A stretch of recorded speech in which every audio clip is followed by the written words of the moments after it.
የሰዎችን ባህሪ መረዳት በአካል ተገናኝቶ ከመነጋገር ጋር ሲያያዝ እጅግ ቀላል ይሆናል። ፊት ለፊት በሚደረግ መስተጋብር ወቅት የጭንቅላትና የፊት ገጽታዎች እጅግ በጣም ግልጽና በቀላሉ ሊነበቡ የሚችሉ ንግግር አልባ ምልክቶች ይሰጡናል።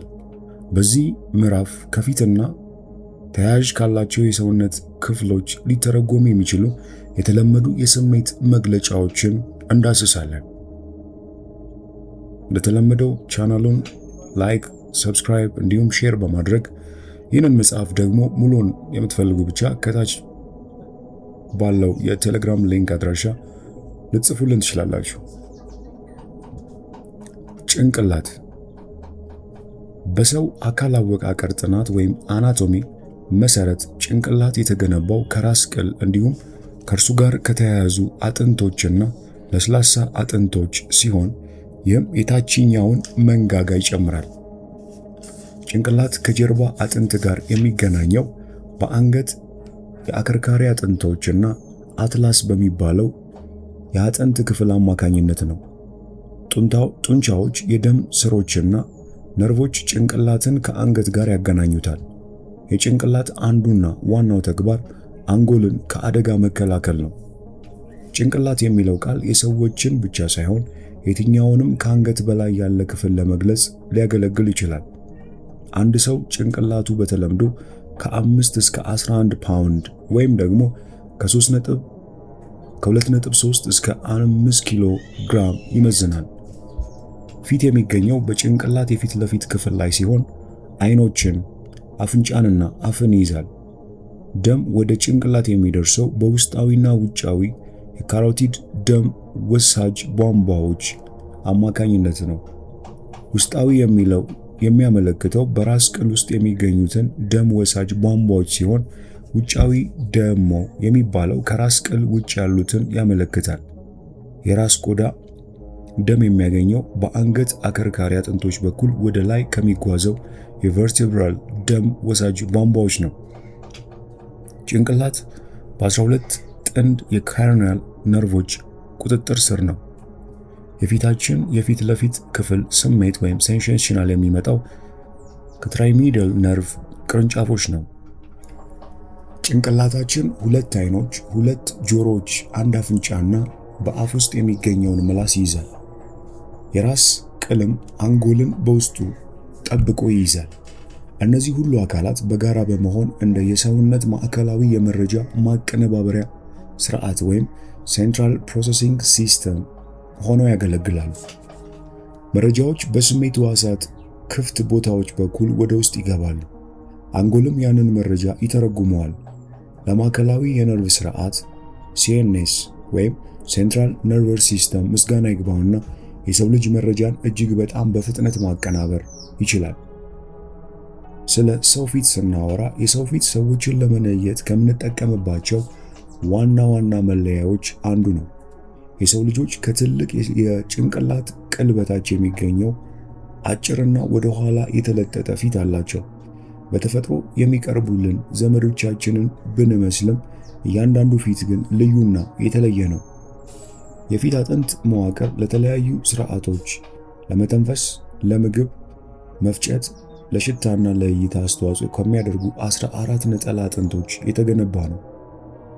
የጥንት የአጽም ቅሪቶች በማጥናትም ባለፉት 6 ሚሊዮን ዓመታት ውስጥ የሰው ፊት በሆሚን ቤተሰብ ውስጥ እንዴት እንደተለወጠ መረጃዎችን ማግኘት እንችላለን። ተጨማሪ ቅሪተ አካሎች ሲገኙና አዳዲስ የሆሚን ዝርያዎች ሲታወቁም የዘመናዊው የሰው ልጅ ፊት እንዴት እንደዳበረ ማወቅ እንችላለን። የቀድሞ አባቶቻችን ፊቶችን በመመርመር ከኛ ጋር እንዴት እንደሚገናኙ መረዳት እንችላለን። የጥንት ስልጣኔዎችም ዛሬ እኛ እንደምናጠናው አይነት ማህበራዊ ግንኙነቶችን በመጠቀም ነበር የኖሩት። ደስታና ትርጉም ያለው ግንኙነት በመፈለግ የራሳቸውን ሕይወት መርተዋል። ምንም እንኳን የሰዎች የመግባቢያ ዘዴ በተለያዩ ዘመናት በከፍተኛ ሁኔታ ቢቀያየርም የማንነታችን ዋና ተፈጥሮ ምን እንደነበር ቆይቷል። ማህበረሰቦቻችን አሁንም በግጭት፣ በስሜት፣ በዓላማና በፍላጎት የተሞሉ ናቸው። አሁንም ለኛ ትልቅ ዋጋ ያላቸው ነገሮች እንተጋለን። ልክ እንደ ጥንቱ ጊዜ ፊታችን የሰዎችን ውስብስብነት የምናይበት መስኮት ሆኖ ያገለግላል። አንድ ፊት ምን ይገልጻል? ከሰዎች ጋር ስንገናኝ መልካቸውን በአእምሯችን ስለን እንይዛለን። ይህም መልሰን እንድናውቃቸው ይረዳናል። ደስታ ሊሰማን ወይም አንድ ነገር ሊያስጠላን ሲችል በፊታችን ገጽ እናሳያለን። እነዚህ ስሜቶች በተረበሸ የውሃ አካል ላይ እንደሚፈጠር ሞገድ ከኛ ወደ ውጭ ይሰራጫሉ። ለተለያዩ ስሜቶች የሚታዩ የፊት ምልክቶች። የአንድን ሰው የፊት ገጽታ መመልከት ስለ ውጫዊ ወይም ውስጣዊ ሐሳባቸውና ስሜታቸው ፍንጭ ሊሰጠን ይችላል። እነዚህን ምልክቶች እንዴት ማንበብ እንደሚቻል መማር በሙያው ሆነ በግል ሕይወት ውስጥ እጅግ በጣም ጠቃሚ ነው። ሆኖም አንድ ሰው ምን እንደሚሰማው ማወቅ ብንችል ለዚያ ስሜት መፈጠር ምክንያቱ ምን እንደሆነ ላይገባን ይችላል። አንድ ሰው ዝምተኛ ወይም የተዘጋ ሊመስል ይችላል፣ ነገር ግን ስለዋለበት ቀን ሁኔታ ምንም የምናውቀው ነገር ላይኖር ይችላል። በህመም ውስጥ ሊሆን ይችላል፣ ወይም ከኛ ጋር ከመነጋገሩ በፊት አስከፊ ዜና ሰምቶ ሊሆን ይችላል። የፊት ላይ መገለጫዎችን መረዳት ስለ ራሳችን ለማወቅም ይረዳናል። ሌሎች ለኛ ሐሳቦች የሚያሳያቸውን የፊት ገጽታዎች በመመልከት በዙሪያችን ባሉ ሰዎች ላይ የምናሳድረውን ተጽዕኖ ማወቅና አስቸጋሪ ሁኔታዎችን በብቃት መወጣት እንችላለን። ከዚህ መጽሐፍ ውስጥ የሌሎችን ስሜት እንዴት መተርጎም እንደምንችል በስፋት የምንቃኝ ይሆናል። በቅድሚያ ዩኒቨርሳል ኢሞሽንስ ወይም ዓለም አቀፋዊ ስሜቶች። ጥናቶች እንደሚያሳዩት አንዳንድ የፊት ገጽታ በሁሉም ባህሎች ዘንድ በተመሳሳይ መልኩ ይገኛል። አይነ ስውር የሆኑ ሰዎች እንኳን የሚከተሉት ስሜቶች ሊሰሟቸው ወይም ሲሰሟቸው ተመሳሳይ የፊት ገጽታ ያሳያሉ። መደነቅ፣ መጸየፍ፣ ቁጣ፣ ፍርሃት፣ ንቀት፣ ሐዘን፣ ደስታ። እነዚህ ስሜቶች ፊት ላይ ምን ሊመስሉ እንደሚችሉ በማወቅ በተሻለ ሁኔታ ዝግጁ መሆን እንችላለን። ማይክሮ ኤክስፕሬሽንስ ወይም ቅጽበታዊ የፊት ገጽታዎች። ሁሉም ስሜቶች በፊታችን ላይ ብዙ አይቆዩም። አንዳንዶቹ ለአጭር ጊዜ ብልጭ ብለው ይጠፋሉ። እነዚህ ፈጣንና በደመ ነፍስ የሚታዩ ምልክቶች ማይክሮ ኤክስፕሬሽንስ ይባላሉ። ግለሰቡ ስሜቱን ለመደበቅ ወይም ለመቆጣጠር ከመሞከሩ በፊት እውነተኛ ስሜቱን ሊያጋልጡ ይችላሉ። ይህ ሰው ሳያውቀው እነዚህን ትናንሽ ምልክቶች በፊቱ ላይ ያሳያቸዋል።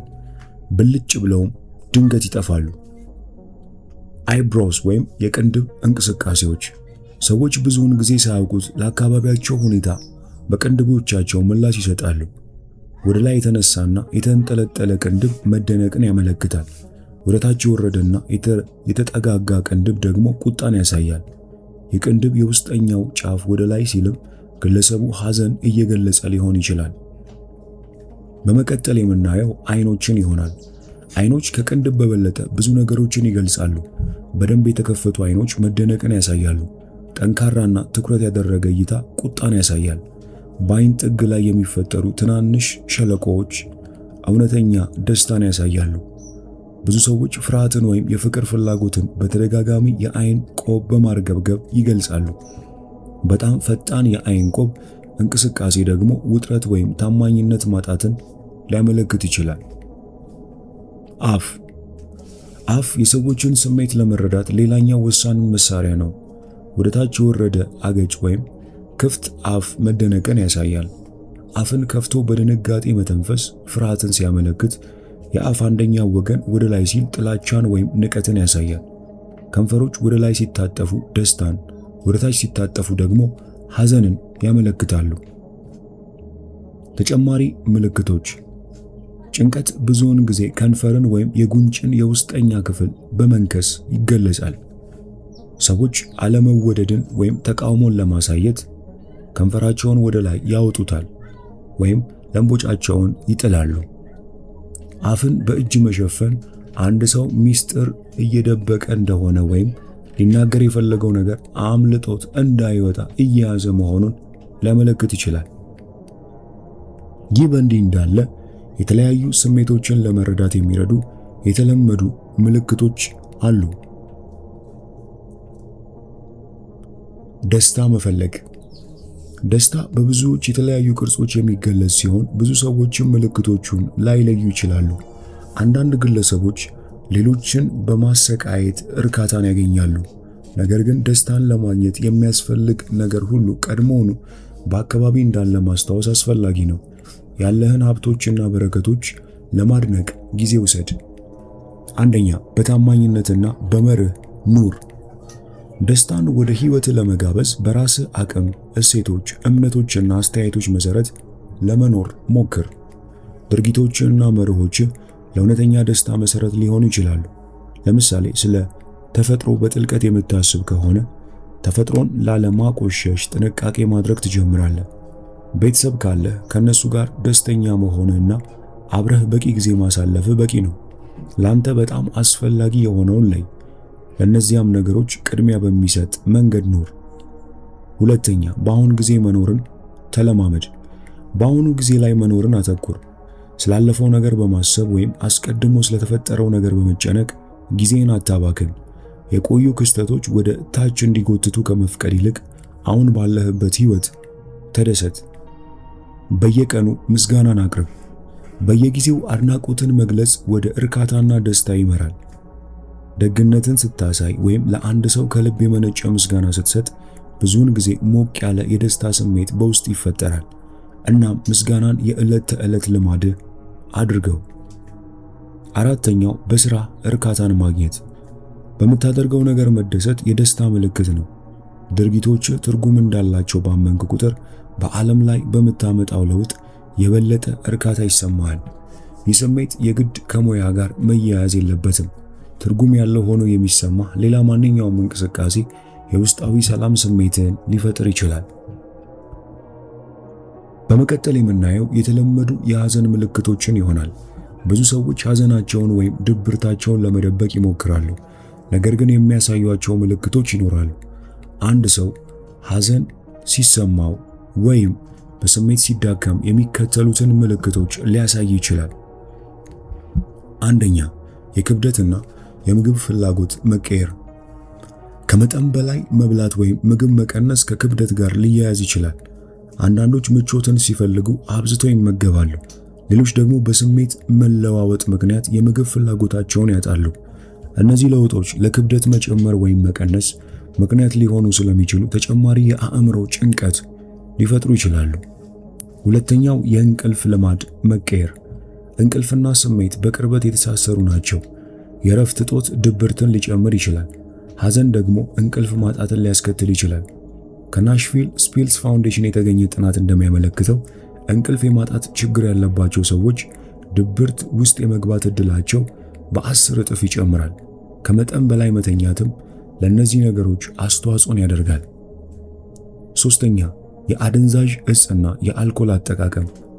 አንዳንድ ሰዎች ሐዘንን፣ ብቸኝነትን ወይም ተስፋ መቁረጥን ለመቋቋም አልኮል ወይም አደንዛዥ ዕፅን ይጠቀማሉ። የአሜሪካ የጭንቀትና ድብርት ማህበር እንደገለጸው ከሆነም ከ5 ሰዎች አንዱ ድብርትን ለመቆጣጠር በሱስ ይያዛል። ሆኖም ይህ ጊዜያዊ እፎይታን ብቻ የሚሰጥ እንጂ ጥልቅ የሆነን ችግር አይፈታም። ድካም። ተከታታይነት ያለው ድካም ከድብርት ጋር በጥብቅ የተያያዘ ነው።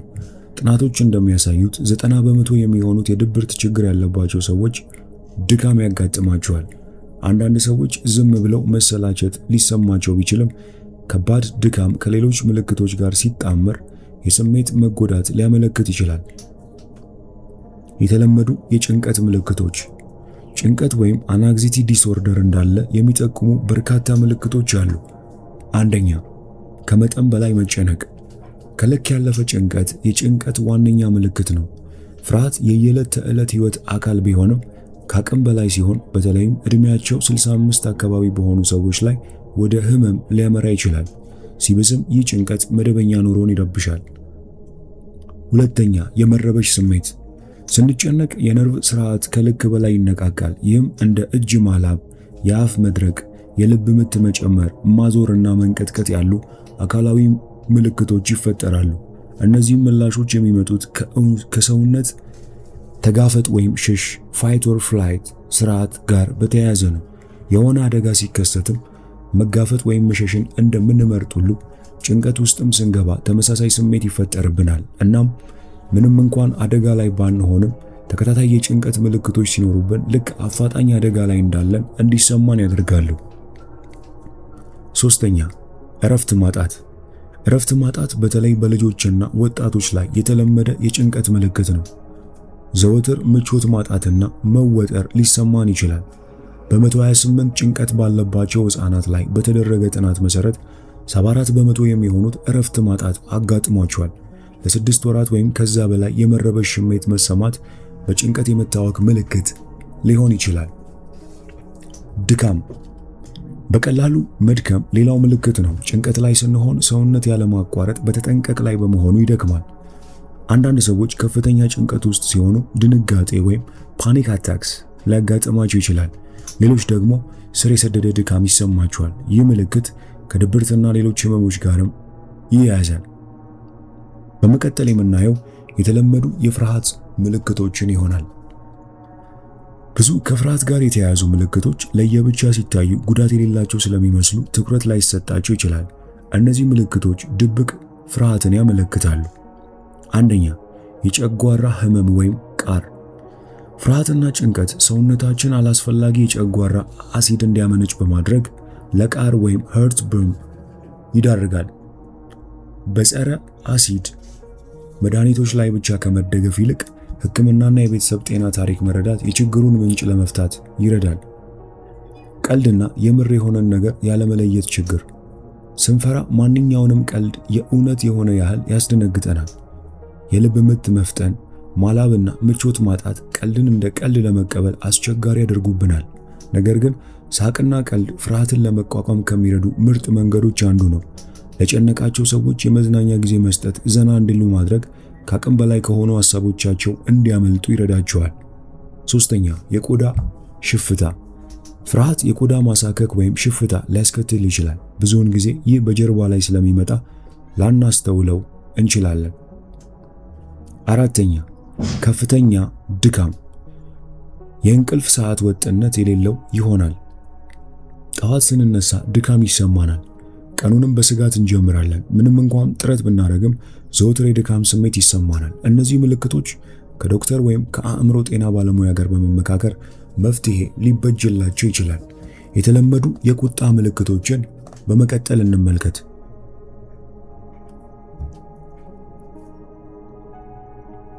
ሰዎችን ዝቅ አድርጎ በስድብ መጥራት፣ በራስና በሌሎች ላይ ስህተትን መፈለግ፣ ምንም ነገር ልክ ሆኖ አይታየህም፣ ለራስህ ያለ ትዕግስት ትንሽ ነው። እነዚህ የተለመዱ የቁጣ ምልክቶች ናቸው። ከልጅነትህ ጋር የተያያዘ የስሜት ቀውስ ወይም ትራውማ አለብህ። በቀላሉ ትበሳጫለህ ወይም ቶሎ መናደድ፣ ለስህተቶችህ ኃላፊነት ለመውሰድ መቸገር፣ እንዲሁም ብዙውን ጊዜ ሌሎችን መውቀስ፣ በዕቃዎች፣ በቤት እንስሳት ወይም በሰዎች ላይ አካላዊ ጥቃት መሰንዘር። ቤተሰብ፣ ጓደኛ ወይም የሥራ ባልደረባ አንተን ይሸሻሉ ወይም በአካባቢ ሲሆኑ በጥንቃቄ ይንቀሳቀሳሉ። ስሜትህን መቆጣጠር ስለማትችል ሰዎች ካንተ ጋር አስቸጋሪ ርዕሶችን ለመወያየት ይፈራሉ። ሰዎች አንተ ባለህበት አካባቢ ሲሆኑ የተጨናነቁ ወይም የፈሩ ይመስላሉ። እነዚህ የተለመዱ የቁጣ ምልክቶች ናቸው። የተለያዩ ስሜታዊ ሁኔታዎችን፣ ቅናት፣ ፍላጎት ማጣት፣ መውደድ፣ መሰላቸት ወዘተ የቅናት ወይም የምቀኝነት ምልክቶች። አንድ ሰው በቅናት ስሜት ውስጥ መሆኑን የሚያሳዩ ምልክቶች የሚከተሉት ናቸው። አንደኛ፣ የውሸት ወዳጅነት። ቅናት ያለባቸው ሰዎች ብዙውን ጊዜ የራሳቸውን ስሜት ይደብቃሉ።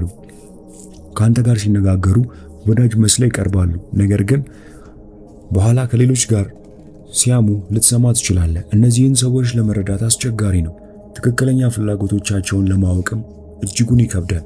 ስለዚህ እርግጠኛ ላልሆንክባቸው ሰዎች ሚስጥራዊ መረጃዎችን ከመስጠት መቆጠብ ይኖርብሃል።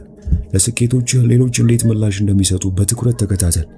ቀናተኛ ሰዎች ብዙ ጊዜ ሽሙጥ ያበዛሉ ወይም አስተያየት ይሰጣሉ ወይም አንተን ዝቅ የሚያደርጉ የውሸት ምስጋናዎችን ያቀርባሉ። ሁለተኛ፣ ስኬትህን አለማድነቅ። ቀናተኛ ሰዎች ለአንተ ስኬት ዋጋ መስጠት ይቸገራሉ። በምትኩ ያሳያቸውን እድገት ያጥላላሉ። ሌሎች ቢሆን አንተ ብቁ እንዳልሆንክ ለማሳመን ይሞክራሉ።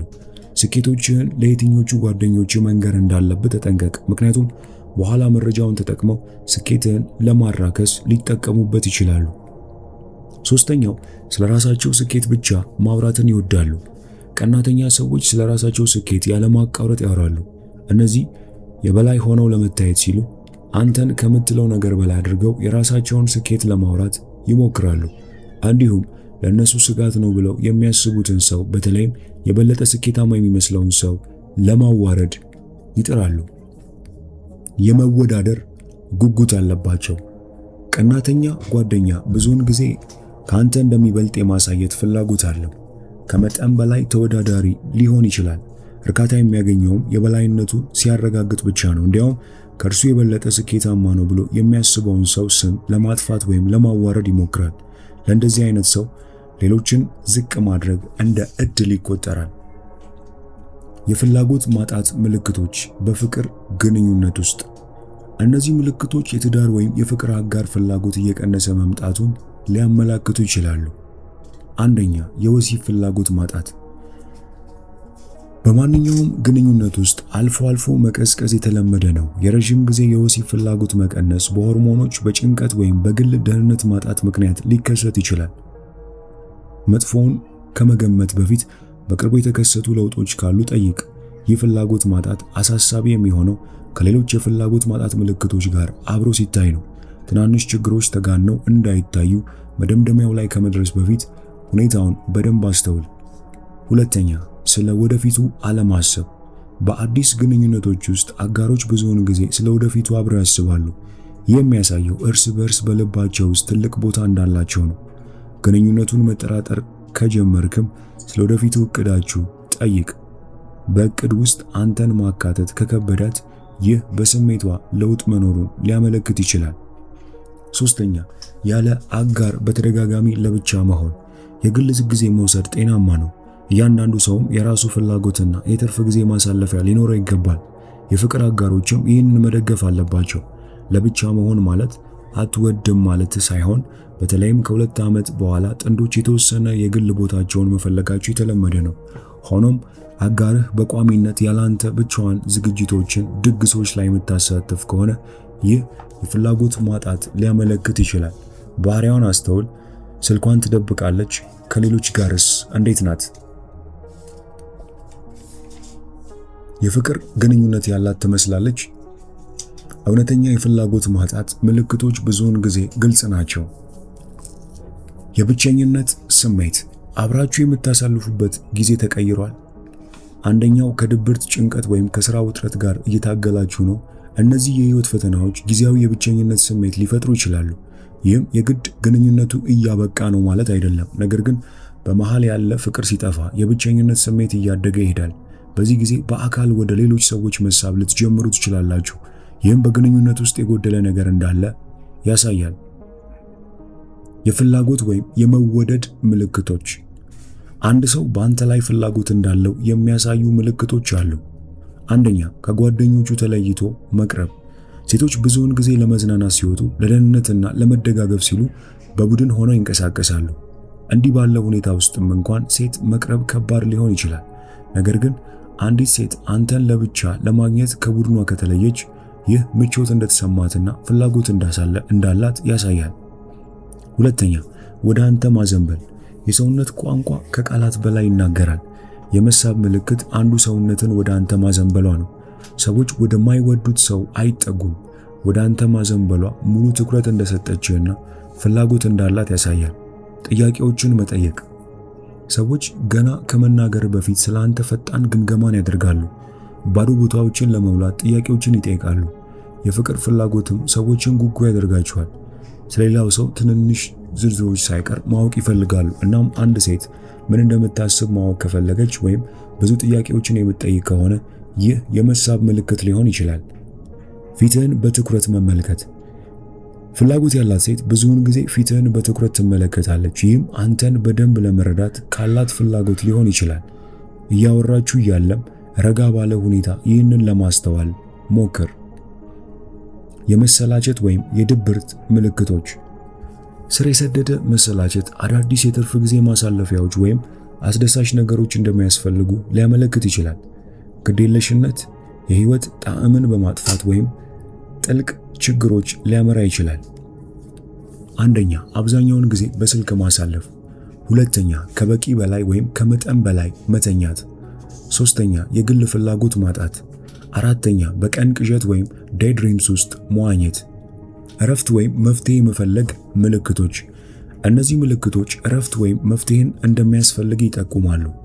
የአእምሮ ምልክቶች የመርሳት ችግር፣ ትኩረት ማጣት፣ የመወሰን ችግር፣ አሉታዊ ነገሮች ላይ ብቻ ማተኮር፣ ጭንቀትና የማያቋርጥ ስጋት።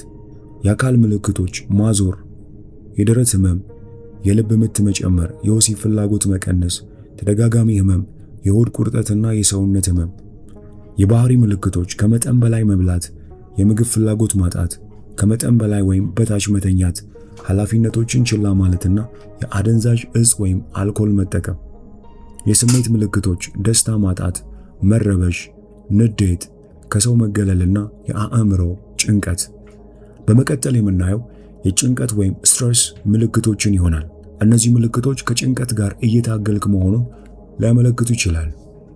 አንደኛ፣ ከመጠን በላይ ስሜታዊ መሆን።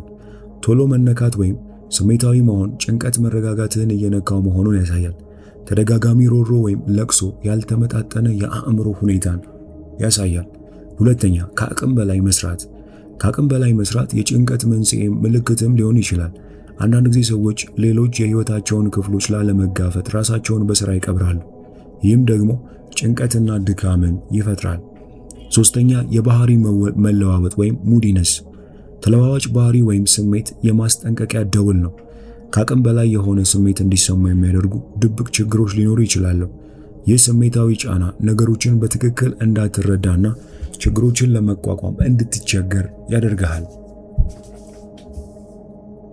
የመጥላት ወይም የመጸየፍ ስሜት ምልክቶችን በመቀጠል እንመልከት። አንደኛው ንዴት። ንዴት ብዙውን ጊዜ ከመበደል ወይም ኢፍትሃዊ በሆነ መንገድ ከመስተናገድ ጋር ይያያዛል። ብዙ ነገሮች ልትበሳጭ ብትችልም እነዚህን ስሜቶች በስሜትህና በዕለት ተዕለት ሕይወትህ ላይ ተጽዕኖ ማሳደር ሲጀምሩ እርዳታ መፈለግ አለብህ። ያልተፈታ የመራርነት ስሜት እስኪፈነዳ ድረስም ሊጠራቀም ይችላል። ሁለተኛው ፍርሃት። መጸየፍ ወይም መጥላት ደስ ከማይሉ ሁኔታዎች ፍርሃት ሊመጣ ይችላል። ፍርሃት ስሜታዊ ቦታን ሊቆጣጠር ስለሚችል እነዚህ ስሜቶች ከቁጥጥር ውጭ ከመሆናቸው በፊት በጊዜ መፍትሄ ሊበጅላቸው ይገባል። ሶስተኛው ሐዘን። የመጸየፍ ስሜት በአካባቢ ባሉ ነገሮች ተስፋ እንድትቆርጥ ወይም እንድትበሳጭ ሊያደርግ ይችላል። ይህ ወደ ሐዘን ወይም ስሜታዊ ድካም ሊመራ ይችላል። ትኩረትና ድጋፍ ከተገኘ ግን እነዚህን ስሜቶች መቆጣጠርና ማሸነፍ ይቻላል። የኀፍረት ወይም የጸጸት ስሜት ምልክቶች። የኀፍረት ምልክቶች የሚከተሉት ናቸው። አንደኛ፣ መጥፋት ወይም መፈለግ። ኀፍረት ከሰው ሁሉ ለመደበቅ፣ ስልክ ላለመመለስና ሁሉንም ግንኙነቶች ለማስወገድ እንድትፈልግ ያደርጋል። ይህ ስሜት ከአንድ የተወሰነ ክስተት ወይም ከአጠቃላይ በራስ መተማመን ማጣት ሊመጣ ይችላል። ሁለተኛው ንዴት። አንዳንድ ሰዎች ለኀፍረት ስሜት ምላሽ የሚሰጡት በመናደድ ነው። ኃላፊነት ከመውሰድ ይልቅ ሌሎችን መውቀስ ይቀላቸዋል። ስሜትን መቆጣጠርን መማር ደግሞ ይህንን ለማሸነፍ ይረዳል። ሶስተኛው ሱስ። የጥፋተኝነት ስሜት ጊዜያዊ እፎይታ ለማግኘት ወደ አደንዛዥ እጽ ሊመራ ይችላል። ለረጅም ጊዜ በአደንዛዥ እጽ መደበቅ ደግሞ ሱስን ያስከትታል። ራስን የመቆጣጠር አቅም ከመጥፋቱ በፊት ቀደም ብሎ ቁስለቱን ወይም ትራውማውን ማከም ይቻላል። ደካማ እንደሆኑ ማሰብ ወይም ሰልፍ ፒቲ ምልክቶች። ሁሉም ነገር ከባድ መስሎ መታየት፣ እውነታውን አዛብቶ መረዳት፣ እንዲሁም ድብርት። በመቀጠል የምናየው የመረጋጋት ምልክቶችን ይሆናል። አንደኛ፣ ችግሮች እንደመጡ መፍታት። ሁለተኛ፣ ለራስ ደግ መሆን። ሶስተኛ፣ ነገሮችን አልጋ ባልጋ ባይሆኑም ውስጣዊ ሰላምን መጠበቅ። ችግሮች ከመከሰታቸው በፊት አትረበሽም ወይም አትሰጋም። ይህ የመረጋጋት ምልክቶች አንዱ ማሳያ ነው። ፈተናዎች ሲመጡ ትጋፈጣቸዋለህ። በሌሎች ላይ ከማላከክ ይልቅ ኃላፊነትን ትወስዳለህ። በችግር ጊዜም ተረጋግተህ ትቆያለህ። ባለፉ ስህተቶች ወይም ድክመቶችህ ራስህን አትወቅስም። መለወጥ በማትችላቸው ነገሮች ላይ አብዝተህ አታብሰለስልም። ለራስህ ደግ መሆንህም በአካባቢ ላሉ ሰዎች መነሳሳትን ይፈጥራል። ከሐዘን ወይም ከውድቀት ለማገገም ለራስህ ጊዜን ትሰጣለህ። ችግሮች ጊዜያዊ እንደሆኑ ታውቃለህ። በእያንዳንዱ ትናንሽ መሰናክል ውስጥም ጠፍቶ ከመቅረት ትቆጠባለህ። በመቀጠል የምናየው ስሜቶችና ውጫዊ ገጽታ ኢሞሽን ኤንድ አፒራንስ ይሆናል። አንደኛ፣ የተለመዱ የውበት መለኪያዎችን ተው። ሰዎች ለውበት የሚሰጡት ትርጉም መቀየር እንደማትችል መረዳት አለብህ። ነገር ግን የራስህን ትርጉም መቀየር ትችላለህ። በማስታወቂያዎች ላይ ከምታያቸው ምስሎች ጋር ራስህን ማወዳደር አቁም። እነሱ ብዙውን ጊዜ ከእውነታ የራቁ ናቸው። በምትኩ በግል ዋጋ ለምትሰጠውና መሆን ለምትመኘው ማንነትህ ትኩረት ስጥ። ሁለተኛ፣ ትኩረትህን ከውጫዊ መልክህ ላይ አንሳ። ውጫዊ ቁንጅና በጊዜ ሂደት መክሰሙ አይቀርም።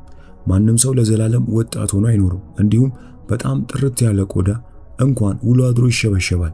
በምትኩ እንደ ሰው በምትሰራው ነገር ማለትም በባህሪ፣ በድርጊቶች፣ በእሴቶች ላይ ትኩረት ካደረግ ሁሌም በራስ ላይ የምታደንቀው ነገር ታገኛለህ። መሆን የምትፈልገው አይነት ሰው መሆን ትችላለህ።